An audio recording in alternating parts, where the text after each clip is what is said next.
Welcome to professional career development channel. আমি আছি আপনাদের সাথে Asim Kumar Shah, freelance consultant, researcher and sociologist.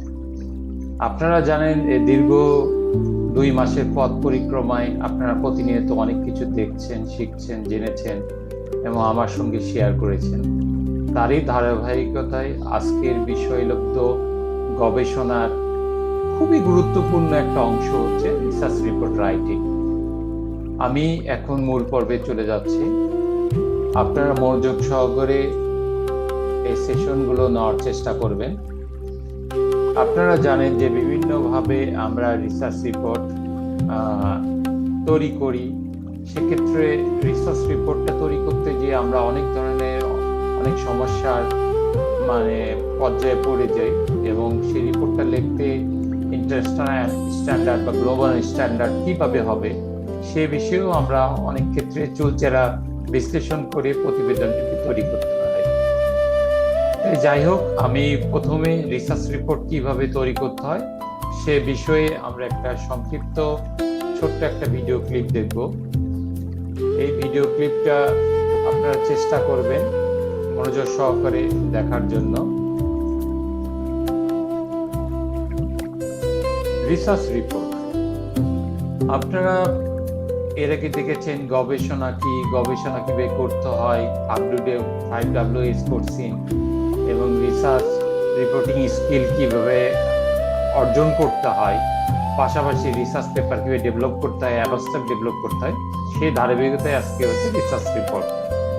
Research report কি, এর একটা কার্যকরী বা সংজ্ঞা রয়েছে। রিসার্চ রিপোর্ট হচ্ছে কিছু অর্জিত ডাটা বা রেকর্ডেড ডাটা, যেটা গবেষক বা পরিসংখ্যানবিদ বিভিন্ন ধরনের ব্যাখ্যা বিশ্লেষণের মাধ্যমে গবেষণার একটা টেমপ্লেট আছে, সে ফরম্যাট বা রিপোর্টে এই প্রতিবেদনের মধ্যে এগুলো ব্যাখ্যা আকারে লেখে, ইন্টারপ্রিটেশন থাকে।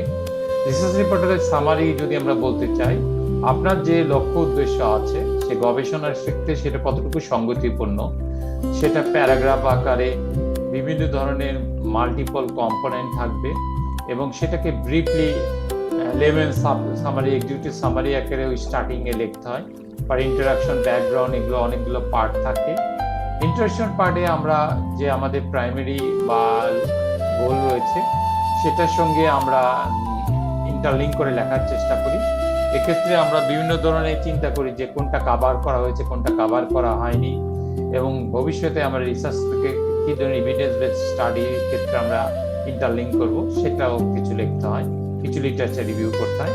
ম্যাথোলজি সেকশনে কিছু ইম্পর্টেন্ট সেকশন খুবই গুরুত্বপূর্ণ, যেটা আপনারা দেখেন যে ডাটাটা কিভাবে কালেক্ট হবে, কিভাবে অ্যানালাইসিস হবে, কি ধরনের কোর্সিংয়ের ডেভেলপমেন্ট হবে, ফিল্ড অপারেশন কিভাবে হবে সেগুলো। তারপরে রিসার্চ রিপোর্টে রয়েছে রেজাল্ট সেকশন, এটা একটা শর্ট ডিসক্রিপশন হবে। রেজাল্ট সেকশনে আপনারা অ্যানালিটিক্যাল ভিউ, ইন্টারপ্রিটেশন, আপনারা বিভিন্ন ধরনের গ্রাফিক্যাল ইলাস্ট্রেশন অর্থাৎ ক্রস ট্যাবুলেশন থাকবে, বিভিন্ন পাই চার্ট টেবিল থাকবে, সেটা ইন্টারপ্রিটেশন সহ লিখতে হবে। আর ডিসকাশন পার্টটা হলো গবেষকের একটা ইন্টেলেকচুয়াল ইনপুট দেওয়ার পার্ট, অর্থাৎ গবেষক তার রেজাল্ট সেকশনের প্রেক্ষাপটে কিভাবে সেটা কোরিলেট করে লিখবে এবং সেটাকে এভিডেন্স বেস রিসার্চটা এখানে লিখতে হয়। তারপরে দেখা যাচ্ছে আমাদের references and conclusion section. Conclusion এবং রেকমেন্ডেশন সেকশনে আপনি যে রেজাল্ট, ডিসকাশন, ইন্টারাকশন সেকশন সেটাকে কোরিলেট করে লিখতে হয় এবং রেফারেন্সেস আপনি কি ধরনের সাইটেশন করে